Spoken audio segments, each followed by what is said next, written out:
हूँ कि अब हम कर्ज की मैं पी रहे हैं पिछले 75 सालों से। हमें खुद भी तो as a nation, as a कौम सोचना होगा ना। हमें अपने भी मामलात बेहतर करने होंगे, सुधारने होंगे।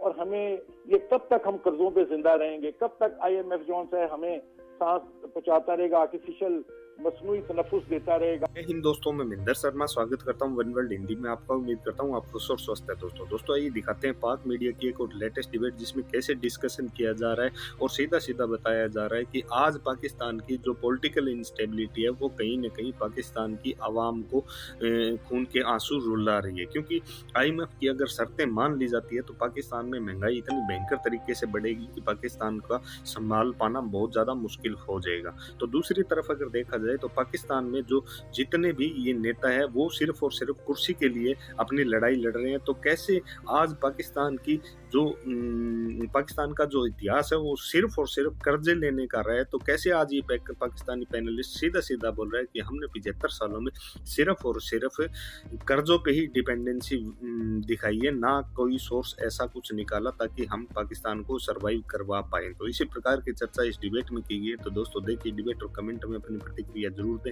लास्ट में आपसे रिक्वेस्ट करूंगा, चैनल पर नए हैं तो चैनल को सबसे पहले सब्सक्राइब करें, लाइक शेयर कमेंट जरूर करें। दोस्तों जय हिंद, वंदे मातरम, भारत माता की जय। दोस्तों को बचाने के लिए हम अपनी एक जिद्दोजहद शुरू की है, लेकिन ये मैं आपसे इत्तेफाक करता हूँ कि ये रियलाइजेशन मौजूद थी।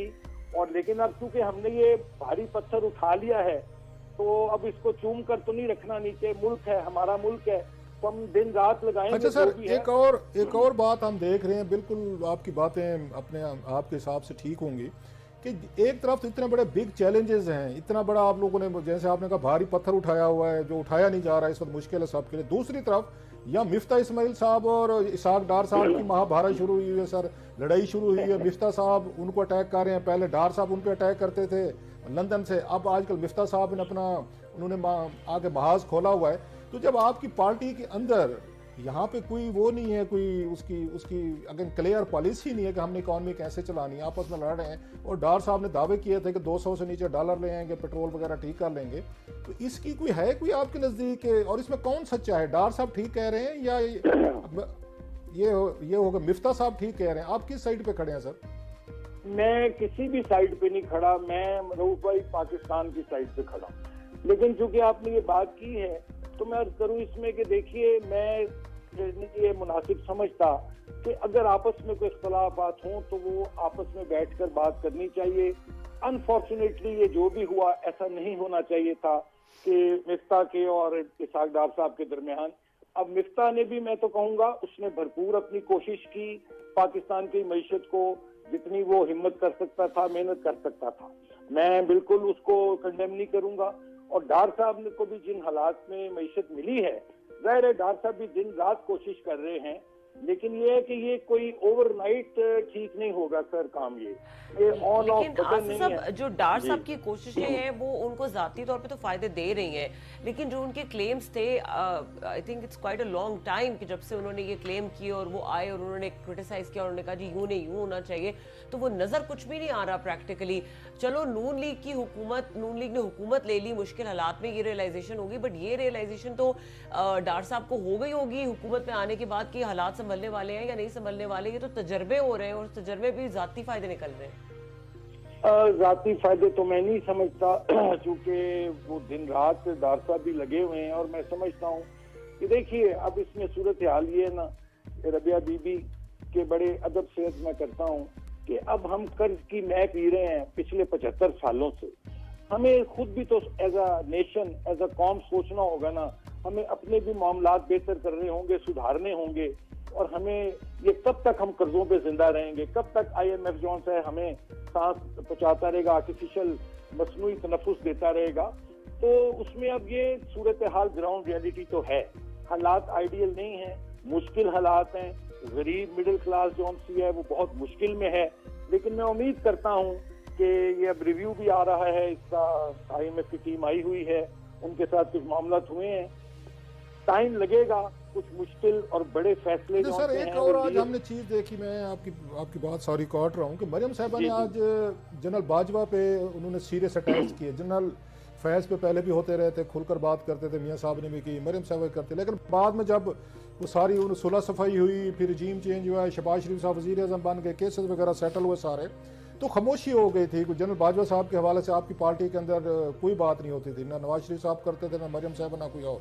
आज फिर उन्होंने वहाँ पे जो 5 का उन्होंने वो बताया है, नेक्सस बताया है, तो जनरल बाजवा पे उन्होंने फिर आज उन्होंने तनकीद की है। तो 1-1.5 साल चुप रहने के बाद समझा जा रहा है कि आपको नैरेटिव की ज़रूरत है एंटी इस्टेब्लिशमेंट की। मौजूदा पे आप बात कर नहीं सकते क्योंकि नए चीफ हैं, नई इस्टेब्लिशमेंट है जो कि इस वक्त पॉलिटिक्स से वैसे दूर है, लिहाजा आपके पास बच बचा के ये रहेगा कि जनरल बाजवा, जनरल फैज़ जो है उनको दोबारा उसमें लाया जाए, पब्लिक तनकीद में लाया जाए। तो इसको आप कैसे व्यू करते हैं कि 1 साल तो खामोशी रही है, बिल्कुल बाजवा साहब वाज द गुड मैन, अचानक वो फिर वो उसमें आ गए हैं, वो नेगेटिव लिस्ट में आ गए हैं सर? मैं इसमें ये समझता हूँ जी कि रऊफ भाई के अब टाइम आ गया है, पाकिस्तान जिस नहज पे पहुंच चुका है जहां इस वक्त खड़ा है पाकिस्तान, कि उस वक्त कौम के सामने अब तमाम हकाइक जो हैं वो रखने चाहिए। अब जल्द रखे कोई बदेर रखे, लेकिन देर आए दुरुस्त आए जो भी है, लेकिन कौम को मालूम होना चाहिए कि अगर आज पाकिस्तान इन माशी मुश्किलात का और एक सियासी अदम इस्तेहकाम का शिकार है, तो उसकी जहां दीगर वजूहात होंगी उसमें जो और वजूहात हैं, जैसे मरियम बीबी ने, जैसे आपने कहा कि उन्होंने कहा है, तो वो जरूर हकाइक बयान जरूर करने चाहिए, कि जो फैक्ट्स हैं वो जरूर बयान करने चाहिए। लोगों को आज तक पाकिस्तान में यही हुआ है कि हमने लोगों को कभी एतमाद में नहीं लिया, लेकिन अब वक्त आ गया है कि लोगों को एतमाद में लिया जाए और तमाम चीजें वाज़ेह होनी चाहिए।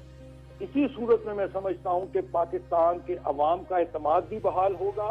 और चूंकि इस वक्त देखें, इस वक्त तो लोगों को रोटी के लाले पड़े हुए हैं, तो उनको बताना तो पड़ेगा ना कि पाकिस्तान जो 2018 बड़ा ठीक चल रहा था, मतलब महंगाई भी कंट्रोल थी, रोटी भी, आटे की कीमत भी कंट्रोल थी, चीनी भी मिल रही थी, तो क्या वजूहात हुई जो एकदम आज हम यहाँ इस बहरान सर ये बात इमरान खान साहब भी कह रहे हैं, जो बात आपने की 2018 वाली के सब कुछ मिल रहा था, खान साहब कह रहे हैं फरवरी तक सब कुछ ठीक था, डॉलर भी 170-75 पे खड़ा हुआ था, यहाँ पे ग्रोथ भी हो रही थी, तकरीबन ऑलमोस्ट 6% हो रही थी, हम मैनेज भी कर रहे थे, मुल्क को ठीक रास्ते पर लेकर जा रहे थे, चीज़ें ठीक हो रही थी। अचानक आप लोगों ने उनका रजीम चेंज करके सारे का सारा बेड़ा गर्क कर दिया है।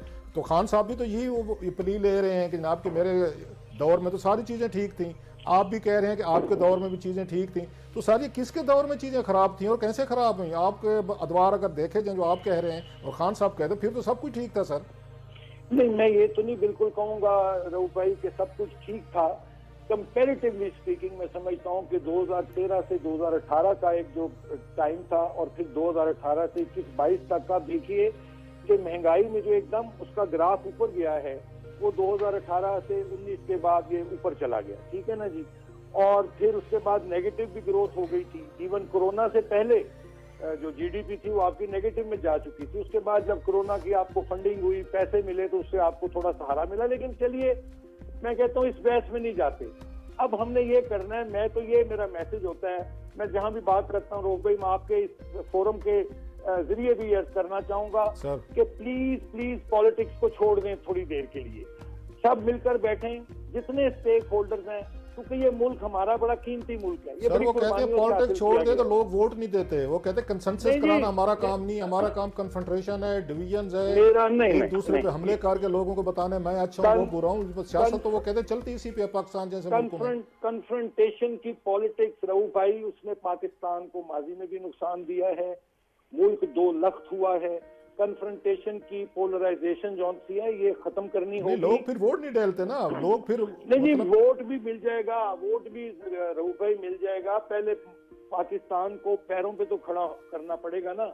असल टास्क ये है, इसके लिए मैं कहता हूँ कि एक इकोनॉमिक चार्टर के लिए तमाम लोग बैठ जाएं, पॉलिटिक्स करते रहें, लेकिन पॉलिटिक्स जो सी है वो करें फॉर द पीपल, मुल्क के लिए करें।